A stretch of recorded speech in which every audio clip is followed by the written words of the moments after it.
പിതാവിന്റെയും പുത്രന്റെയും പരിശുദ്ധാത്മാവിന്റെയും നാമത്തിൽ ആമേൻ. എൻ്റെ പ്രിയപ്പെട്ടവരെ, ഇന്ന് ജൂലൈ 19 തീയതി ഞായറാഴ്ച. അമ്മേ പരിശുദ്ധ അമ്മേ, അമ്മേ പരിശുദ്ധമേ, ദൈവമാതാവേ, കൃപാസനത്തിലൂടെ ഞങ്ങൾക്കും ഞങ്ങളുടെ ദേശത്തിനും അമ്മ മധ്യസ്ഥം തേടി തന്ന എല്ലാ അനുഗ്രഹങ്ങൾക്കും കൃപകൾക്കും ഞങ്ങളിപ്പോൾ ഹൃദയം നിറഞ്ഞ നന്ദി പറയുന്നു.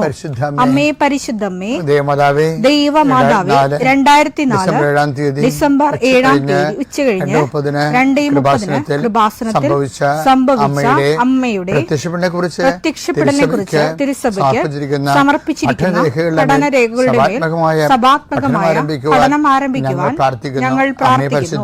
അമ്മേ പരിശുദ്ധമേ, ഭൂസ്വർലോകങ്ങളുടെ രാജ്ഞിയായ അങ്ങേയ്ക്ക് ഭൗമസംരക്ഷണത്തിനായി പ്രപഞ്ചപ്രകൃതിയെ തന്നെ തിരുസഭ പ്രതിഷ്ഠിക്കുവാൻ ഈ പ്രത്യക്ഷീകരണം വഴി ഇടയാക്കണമേ. പരിശുദ്ധമേ, ജപമാല മാതാവേ, സകല കൃപാസനം പ്രാർത്ഥനയോടും ചേർത്ത് ഞങ്ങളിപ്പോൾ പ്രാർത്ഥിക്കുന്ന ഈ കുടുംബത്തിന്റെ പ്രത്യേക നിയോഗം പറ മക്കളെ.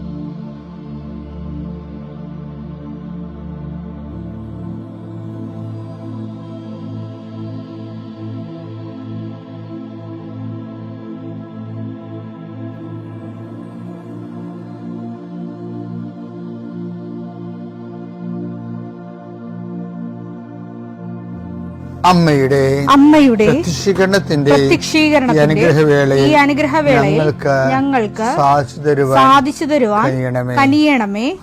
ആമേൻ. വിശ്വാസ പ്രമാണം. സർവശക്തനായ പിതാവും ആകാശത്തിന്റെയും ഭൂമിയുടെയും സൃഷ്ടാവുമായ ദൈവത്തിൽ ഞാൻ വിശ്വസിക്കുന്നു. അവിടുത്തെ ഏകപുത്രനും ഞങ്ങളുടെ കർത്താവുമായ ഈശോമിശിഹായിലും ഞാൻ വിശ്വസിക്കുന്നു. ഈ പുത്രൻ പരിശുദ്ധാത്മാവിനാൽ ഗർഭസ്ഥനായി കന്യകാമറിയത്തിൽ നിന്ന് പിറന്ന് പൊന്തിയോസ് പീലാത്തോസിന്റെ കാലത്ത് പീഡകൾ സഹിച്ച് കുരിശിൽ തറയ്ക്കപ്പെട്ട് മരിച്ച് അടക്കപ്പെട്ട് പാതാളങ്ങളിൽ ഇറങ്ങി മരിച്ചവരുടെ ഇടയിൽ നിന്ന് 3-ാം നാൾ ഉയർത്ത് സ്വർഗത്തിലേക്ക് എഴുന്നള്ളി സർവശക്തിയുള്ള പിതാവായ ദൈവത്തിന്റെ വലതുഭാഗത്തിരിക്കുന്നു. അവിടെ നിന്ന് ജീവിക്കുന്നവരെയും മരിച്ചവരെയും വിധിക്കുവാൻ വരുമെന്നും ഞാൻ വിശ്വസിക്കുന്നു. പരിശുദ്ധാത്മാവിലും ഞാൻ വിശ്വസിക്കുന്നു. വിശുദ്ധ കത്തോലിക്കാ സഭയിലും പുണ്യവാന്മാരുടെ ഐക്യത്തിലും പാപങ്ങളുടെ മോചനത്തിലും ശരീരത്തിന്റെ ഉയർപ്പിലും നിത്യമായ ജീവിതത്തിലും ഞാൻ വിശ്വസിക്കുന്നു. ആമേൻ. സുഖസ്ഥനായ ഞങ്ങളുടെ പിതാവേ, അങ്ങയുടെ നാമം പൂജിതമാകണമേ. അങ്ങയുടെ രാജ്യം വരണമേ. അങ്ങയുടെ തിരുമനസ് സ്വർഗത്തിലെ പോലെ ഭൂമിയിലുമാകണമേ. അന്നു വേണ്ടുന്ന ആഹാരം ഇന്ന് ഞങ്ങൾക്ക് തരണമേ. ഞങ്ങളോട് തെറ്റ് ചെയ്യുന്നവരോട് ഞങ്ങൾ ക്ഷമിക്കുന്നത് പോലെ ഞങ്ങളുടെ തെറ്റുകൾ ഞങ്ങളോടും ക്ഷമിക്കണമേ. ഞങ്ങളെ പ്രലോഭനത്തിൽ ഉൾപ്പെടുത്തരുതേ, തിന്മയിൽ ഞങ്ങൾ രക്ഷിക്കണമേ. ആമേൻ. നന്മ നിറഞ്ഞ മറിയമേ, സ്വസ്തി. കർത്താവ് അങ്ങയുടെ കൂടെ സ്ത്രീകളിൽ അങ്ങ് അനുഗ്രഹിക്കപ്പെട്ടവളാകുന്നു. അങ്ങയുടെ ഉദരത്തിൻ ഫലമായി ഈശോ അനുഗ്രഹിക്കപ്പെട്ടവനാകുന്നു. പരിശുദ്ധ മറിയമേ, തമ്പുരാന്റെ അമ്മേ, പാപികളായ ഞങ്ങൾക്ക് വേണ്ടി ഇപ്പോഴും ഞങ്ങളുടെ മരണസമയത്തും തമ്പുരാനോട് അപേക്ഷിക്കണമേ. ആമേൻ. കർത്താവേ, നിന്റെ ഉന്നതമായ നാമത്തിന് സ്വസ്ഥം ചെയ്യും. കർത്താവേ, നിന്റെ വിശുദ്ധ പൗരോഹിത്യത്തെ മഹത്വപ്പെടുത്തണം. കർത്താവെ, സഭയിലുള്ള സാന്നിധ്യം പ്രകടമാക്കണം. 40 വർഷം ഞാൻ അർപ്പിച്ച കൃപാന്റെ യുഗതിയാണ്. കൃപാസ്ഥാനത്താറെ ജീവനോടെ പ്രത്യക്ഷപ്പെട്ട മാതാവിന്റെ മാധ്യസ്ഥ രോഗികള്, പീഡിതരെ, മാനസിക സംഘർഷം അനുഭവിക്കുന്നവര്, ഡിപ്രഷൻ അനുഭവിക്കുന്നവര്, മരുന്ന് കഴിച്ചിട്ട് ഉറക്കം മൂടുകയും ശരീരം തൂക്കം വെക്കുകയും ചെയ്യുന്നതല്ലാതെ പ്രത്യേകിച്ച് പ്രയോജനമൊന്നും ഇല്ലാതെ ഡിപ്രഷൻ കൊണ്ട് വേദനിച്ച് ജീവിക്കുന്ന ആൾക്കാരെ കർത്താവേ, നീ അവരെ തൊടണമെന്ന് പ്രാർത്ഥിക്കുന്നു. ഓട്ടിസം കുഞ്ഞുങ്ങളെ, ഹൈപ്പർ ആക്ടിവിറ്റി കുഞ്ഞുങ്ങൾ, അവിടെ മാതാപിതാക്കന്മാരെ മനസ്സ് കെട്ടുപോയവര്, തകർച്ച, സങ്കടം കൊണ്ട് അവർക്ക് ജീവിക്കാൻ പറ്റാത്തവര്, ജീവിക്കാൻ വേണ്ടി ജീവിതത്തോട് മൽപ്പിടുത്തം നടത്തുന്നവര്, മരുന്ന് കഴിച്ചിട്ടും രോഗം സുഖമാക്കാതെയും രോഗം പൊറുക്കാതെയും ഇരിക്കുന്നവര്, എൻ്റെ കർത്താവിന് ഉന്നതമായ നാമത്തിൽ, സഭയുടെ അധികാരത്തിൽ, കുരിശിന്റെ അടയാളത്തിൽ, ദൈവശക്തിയാൽ നിനക്ക് ദൈവസന്ധിപ്പും സൗഖ്യം ലഭിക്കട്ടെ. പിതാവും പുത്രനും പരിശുദ്ധാത്മാവുമായ സർവ്വേശ്വര എന്നേക്കും ആമേൻ. എൻ്റെ പ്രിയപ്പെട്ടവരെ, നമുക്ക് പപ്പുവിൻ്റെ ഒരു സിനിമയില്ലേ, ഞാൻ സിനിമ തിയേറ്ററിൽ പോയി കാണത്തില്ല. പിന്നെ വല്ലവരുമായിട്ട് എന്തെങ്കിലും ഇതിൻ്റെ അടുത്ത സഹപ്രവർത്തകരൊക്കെ ആയിട്ട് വല്ല രാജ്യത്തല്ല ഈ പൺട്രസിലെടുത്ത് പോകുമ്പോൾ വല്ല സമയമുണ്ടെങ്കിൽ അവിടുത്തെ നോക്കും. അത് മോശം സിനിമ ഒന്നും കാണത്തില്ല, എല്ലാം നോക്കി കണ്ടാൽ. പിന്നെ മോശമാണെന്ന് കണ്ട് അപ്പം തിയേറ്ററിൽ നിന്ന് ഇറങ്ങിപ്പോരും, ഒരു സംശയമില്ല കരുതി. അപ്പോൾ എന്താ പ്രശ്നം വെച്ചാൽ ഇത് എന്തിനാ വൈഷുഡ് നമ്മളെന്താ ഹൃദയം എന്തിനാണ് ആവശ്യമില്ലാതെ ശുശ്രൂഷയിരിക്കണമല്ലേ.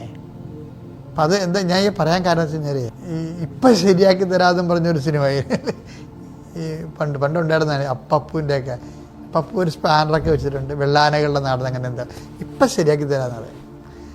ഇത് ഏറ്റവും കൂടെ പറയണ ആരാണെന്ന് അറിയാമോ? പിശാച. നമുക്ക് പിശാചാണ് ഇത് ഏറ്റവും കൂടി ഇപ്പം ശരിയാക്കി തരാമെന്ന് പറഞ്ഞത്. എന്താണ് ആ പിശാച പറഞ്ഞത്? ആക്ച്വലി ഇവനിങ്ങനെ കണ്ണും വെച്ച്, ബൈബിൾ പറയുന്നതറിയാമോ? ബൈബിൾ പറയണത് ഇവനിങ്ങനെ കണ്ണും വെച്ച് വാതിക്കലിങ്ങനെ നിൽക്കുകയാണ്. നമുക്ക് എന്തെങ്കിലും തെറ്റിക്കഴിഞ്ഞാൽ അപ്പം ഇവൻ ചാടി പറ്റും. അതുകൊണ്ട് ബൈബിൾ പറയും നീ തെറ്റ് ചെയ്യാതിരിക്കാൻ നോക്കണമെന്ന് പറയാം, അല്ലെങ്കിൽ അവൻ നിന്നെ കണ്ണു വെച്ചിട്ടുണ്ടെന്ന് പറയും. ഇത് വായിച്ചത് ഭാഗം വായിച്ചേ. ഉൽപ്പത്തി 4:7 ഉചിതമായി പ്രവർത്തിച്ചാൽ, ആരുടെ പറയാം? കായനോട് ദൈവം പറഞ്ഞാണ് ഉചിതമായി പ്രവർത്തിച്ചാൽ നീയും സ്വീകാര്യനാവുകയില്ല. കായന്റെ ബലി സ്വീകരിച്ചില്ലല്ലോ ദൈവം. അപ്പൊ ഉചിതമായി പ്രവർത്തിച്ചാൽ നീ സ്വീകാരനാകത്തില്ലേ? നല്ലത് ചെയ്യുന്നില്ലെങ്കിൽ പാപം വാതിൽക്കൽ തന്നെ പതിയിരിപ്പുണ്ടെന്ന് ഓർക്കണം. അത് നിന്നിൽ താല്പര്യം വെച്ചിരിക്കുന്നു, നീ അതിനെ കീഴടക്കണം. എന്നുവെച്ചാൽ ഞാൻ അർത്ഥം എങ്ങനെ കീഴടക്കണം? എങ്ങനെ പാപത്തെ കീഴടക്കണത്? നല്ലത് എല്ലാത്തിലും നല്ലത് ചെയ്യാൻ നോക്കണം. എല്ലാത്തിൻ്റെയും നല്ലത് ചെയ്യാൻ നോക്കണം. അല്ലെങ്കിൽ അല്പം തെറ്റിപ്പോയാൽ ഉടനെ അവൻ പറയും ഇപ്പം ശരിയാക്കി തരാൻ അവൻ കയറി വരും. ഇപ്പം എന്ത് ചെയ്താലും ഓരോ വിഷയത്തിനും അതിൻ്റെ നല്ലത് ഏതാണെന്ന് നോക്കണം. എന്ന് വെച്ചാൽ നല്ലതെന്ന് പറയുമ്പോഴേ ഒരു കുഴപ്പം വെച്ചാൽ നല്ലതെന്ന് വെച്ചാൽ അതിൽ ദൈവത്തിന് നല്ലതാണ് നമ്മൾ നോക്കേണ്ടത്. അവിടെയാണ് ഈ ആൾക്കാർക്ക് പണി കിട്ടുന്നത്. അവർ നല്ലതെന്ന് നോക്കാൻ എനിക്ക് തോന്നി അത് നല്ലതാണെന്ന് തോന്നി അങ്ങനെ ചെയ്തതാണെന്ന് പറയും. പക്ഷെ അവിടെ എന്താ വിഷയം? അത് ദൈവത്തിന് നല്ലതാണെന്ന് നോക്കണം. ദൈവത്തിന് നല്ലതാണെന്ന് നോക്കണമെങ്കിൽ പ്രത്യേകിച്ച് മെസ്സേജ് എടുക്കേണ്ട കാര്യമൊന്നുമില്ല. ചില ആൾക്കാർ ചില കൺഫ്യൂഷൻ വരും, മെസ്സേജ് എടുക്കണിപ്പിക്കുകയാണ്. ദൈവം നല്ലതാണെന്ന് നോക്കുകയാണെങ്കിൽ നമ്മൾ നല്ലതായിട്ട് തന്നെയാണ് നമ്മുടെ ജീവിതം ക്രമീകരിക്കണമെങ്കിൽ ദൈവം നമ്മളെ കൊണ്ട് നല്ലതേ ചെയ്യിക്കത്തുള്ളൂ, ചിന്തിപ്പിക്കത്തുള്ളൂ, നടപ്പിൽ വരുത്തിക്കത്തുള്ളൂ. നമ്മൾ എന്തെടുത്താലും പറ്റിപ്പും തട്ടിപ്പും മറ്റുള്ളവരെ സൈഡ് ലൈൻ ചെയ്യുകയും അവൻ്റെ വളർച്ചയെ തടുക്കണ രീതിയിൽ നമ്മൾ പെരുമാറുകയും. ഈ മലയാളികൾ കൊണ്ട് കുഴപ്പമെന്ന് വെച്ച് കഴിഞ്ഞാൽ ഈ ചാവറച്ചൻ്റെ കാലം വരെ ഇവിടെ ഈ 2000 കൊല്ലം വിശുദ്ധരില്ലല്ലോ. നമ്മുടെ പോർട്ടുഗീസുകാർ വന്നു നമ്മുടെ പാരമ്പര്യമെല്ലാം കത്തിച്ച് കളഞ്ഞെന്ന് പറഞ്ഞാലും കത്തിക്കണ മുമ്പ് ഒരു കൊല്ലം ഉണ്ടായിരുന്നില്ല, 1500 കൊല്ലം. ഒരു വിശുദ്ധം പോലും ഇല്ല ഈ സഭയിൽ, നമ്മുടെ സഭയിലില്ല. അവർ ചാവറച്ചൻ പോലും, ഞാൻ ചാവറച്ചൻ്റെ ഒരു വലിയ ഭക്തനാണ്. ഭക്തനെന്ന് വെച്ച് കഴിഞ്ഞാൽ ഒരു സാംസ്കാരിക ഭക്തനാണ്, ചരിത്രപരമായിട്ട് അദ്ദേഹത്തെ ഫോളോ ചെയ്യുന്ന ആളാണ്. അപ്പോൾ അദ്ദേഹത്തിൻ്റെ ഒരു പുസ്തകത്തിൽ എഴുതിയിരിക്കുന്നത്, ഞാൻ കണ്ണ് തുറന്നതിന് ശേഷം കർമ്മലിത്തക്കാരുടെ പാല് കുടിച്ചാൽ വളർന്നതാണ്. കണ്ണ് നിറഞ്ഞു പോകുന്നത് കേൾക്കുമ്പോൾ. എന്താ കാര്യം വെച്ച് കഴിഞ്ഞാൽ കർമ്മലിത്തക്കാർ തന്ന ആധ്യാത്മികത ഉണ്ട്.